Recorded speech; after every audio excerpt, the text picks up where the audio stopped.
Pajar rembulan ing Madoratri Taranggono tan wonten ing sumewa ingkang kawuran namung muning cahya yuwang rawi kang nedheng dadari soblagi blating paninggal tenon sangsaya katon manis eseme Hyang Candra yen kacandrana teja mencorong tejanipun saturing tandungan nom ing Plangkawati nenggih Raden Abimanyu ya Raden Anggawijaya Jaya Mursita ya Raden Jaka Pengalasan.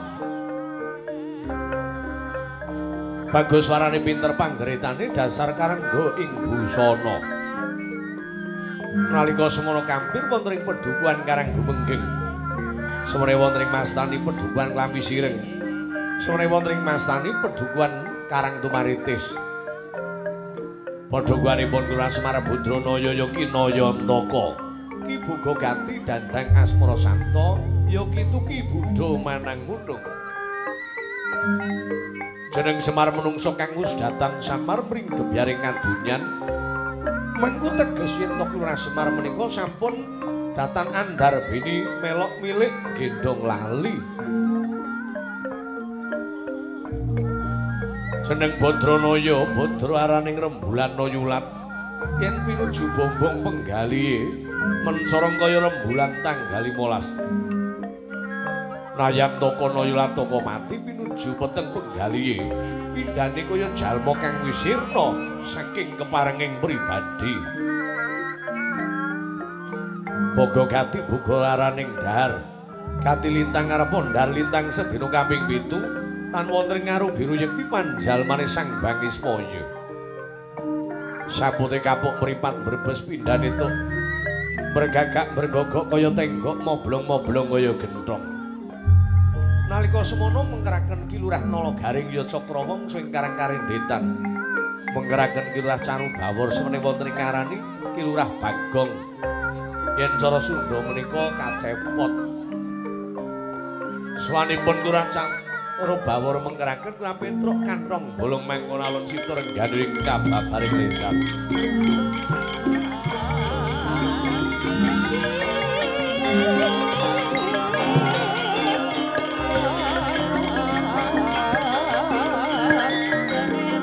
Semare koten prayitna semure reka bali kilar kilarono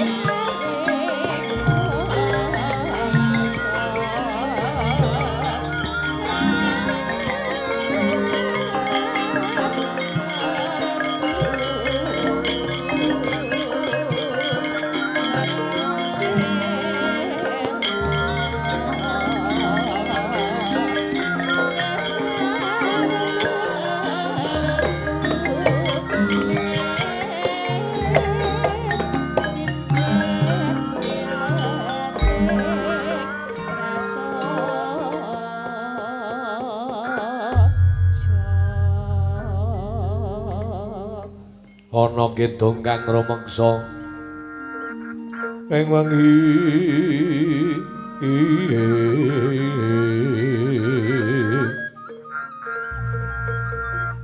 Teguayu lopo teng leloro lopo to bilai kabeh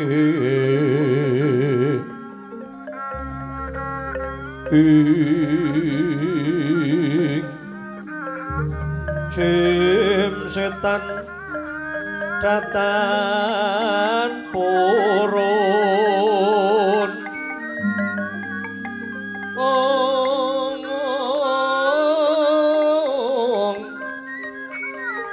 panulwantan kono wani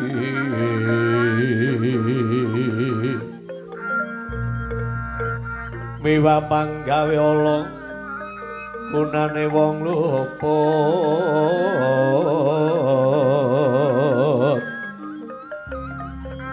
geni atematirta maling adotan wani cedhamring mami kuna tutupan sirena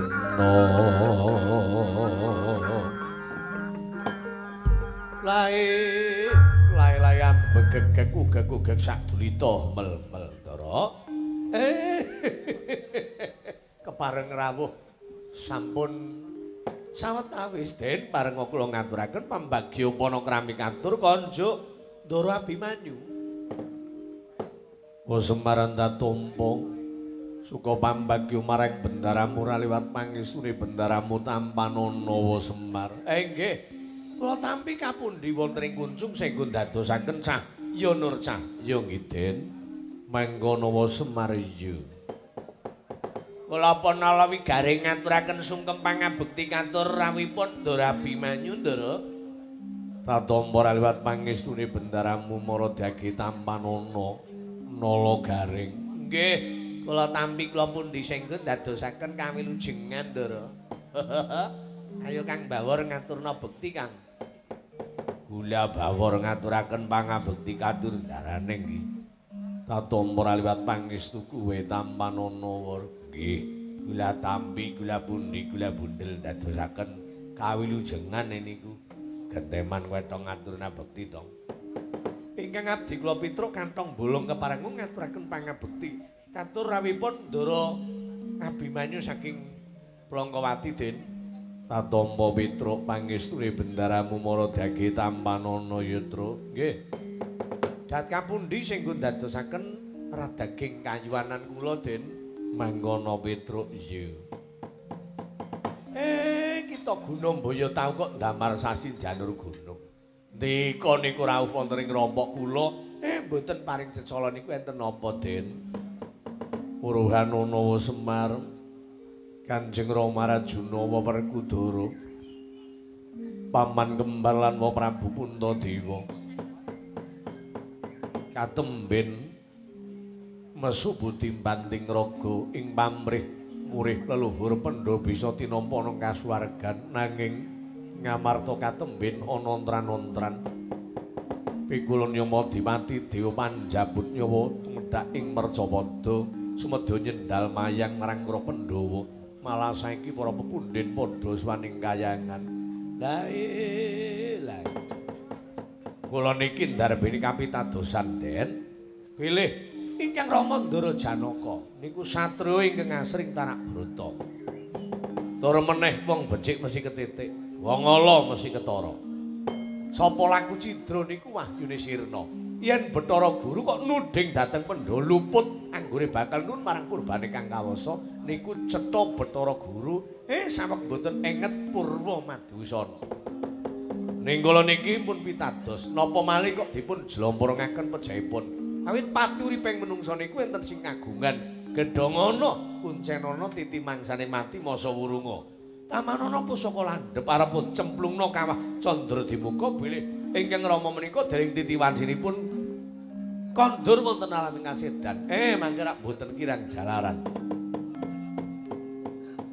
kula nafsi ndap katul maut Kang Bawor nang apa sih kabeh wong urip ya arep mati antri mati ning ya kuwi anggar Pandhawa kaya ngene anggar diancam matine tetep ora mati rumangsane kok wis percaya bae karo ramane rek ramane niteni lakon apa bae bener Kang Bawor bapak ki pancen wong sing wis ora ana brayane ya iya ben ramane tau nang kayangan ya Mas tau dadi dewa Sang Hyang Ismaya won lha iya Dolirika tau bojo karo widodari ya Mas ha iya Wor mulane ben widodari medhun ngerca padang goleti karo ramane terus widodari dawuh karo ramane babaran punang jebing bayi panjenengan ingsun wong anak widodari kok irunge kaya brutu Oh ngarani brutu nyoplok mayil temen brutu. Coba nek nolok garing ki anak apa? Beda biyung reng angger nyengku anak widodari ning ngger garing kudu widodari ora betah nang Ngercabada biyungku bali nang kayangan. Ramane mider turut pasar ketemu karo kere wadon. Daup karo kere manak garing mulane kowe geringen ya kowe. Oh sembarangan ngarani wong anak kere. Lho saiki ibuku ning ndi? Mati kenang penyakit gudik. Gatel kukur-kukur bae biyungmu mati. Ning ana bapak dadi duda meneh. Anak loro bawor karo gareng, mlaku turun gili ketemu wong gemblung wadon. Ngarani mana kaplek kan gawe. Ngapa dong lah? Mesti arep dongeng Petruk anake wong gemblung mesti. Ya, Mak. Yang anak wong gemblung ya, Mak. Omonge sapa? Bawor ku anggere dongeng mu arep gawe apik karo awake dhewe. Bawor ki ayang-ayanganku.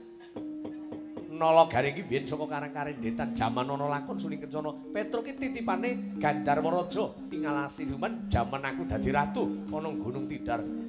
Kok ngarani Semarabi karo wong gemblung. Kowe becekel metudung ramane ngges metudung medeni to kaya kintel. Angger metudung lah kari gembos. Nyong sing nang burine. Oh, jalan. Lah lajeng paringipun kados pundi? Ayo Semar enggal sumusulana kayangan aja nganti katar. Kula jampangi ndika, Gus. Tetep kalih saking Sambikala, Den.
Mamang apraning dengkang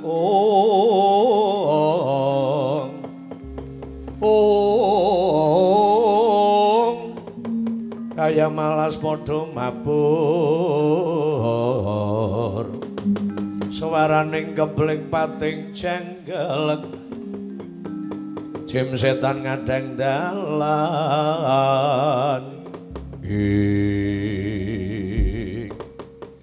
Wong titi wengkol udra Mas Mati Raja Tiwekung Manik Pangraja Tiwekung. Tejo lumaksana tejane nganyareng atur ngendi kang bakal jinaka mburi ngendi pinangkamu Gus? Aku takon aja mati tanparan. Bojeling mraptaka gelamblis lan lakune jejegangane wong bagus. Hayo ngaku sadurunge mati tanparan. Oh alah lik. Jenengmu sapa lik? Jenengmu sapa omamu ngendi wong kan jan bagus temen. Ayo ngaku lik. Angger takon karo inyong jan jenengane.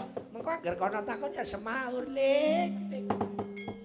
Buta takon tanpa parikura tembung mocarisku yung gegusah. Ngendi dangkamu sapa pracikamu? Tala takoni durung cetha bali pitakon atus sok ngukir pidhan balai petari tur aku setan jangkir meksa. Ya daeng mangkinceng Degya Kala Marju gendar penjaru jak beling sambar mata. Takon marang aku Degya Kala wadas gempal. Banjur sing mburi sapa? Takon marang aku jenengku Jayawana. Anakku Nirpita besanan temujo ajajane nang kene jan ora metu Jayawana temenan. Wong bagus uleng-ulengan jan sapa jenengmu Lik? Satrio ing Tanjungan Numing Plongkowati Abimanyu. Sangka ing Tanjungan Numing Plongkowati Abimanyu. Angga Wijaya Jaya Murasita Joko pengawasan. Bali aja bacut, entuk bacut ora entuk bacut. Wani karo barisaning para raseksa. Lakon tek jarah raya ya Dik. Kena liwat dalan kene ngangger tinggalen sandanganmu. Oh, mendesi nang singun Mas ora. Lawas ya Lik temenan. Ayo mapan mrek mantuk ora gadang mundra jangkeng ketara kaya manuk branjangan kopat kapita kaya butung taman. Samring panging berpatang lakon sumbur wandamu satriya. Logo gedhe mbah. Tampanane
Sosoro maruta bawana marga samirana lan warayang panca bayu bojling pratangga gelablis lanak lakune jling-jlingake satriya merjaya marang kadang kubaning dulur tega larane ora tega marang patine potang patine ora patutang loro nyor loro lena pangindamu glundungi mawut ragamu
Kancaku mati dalam layu.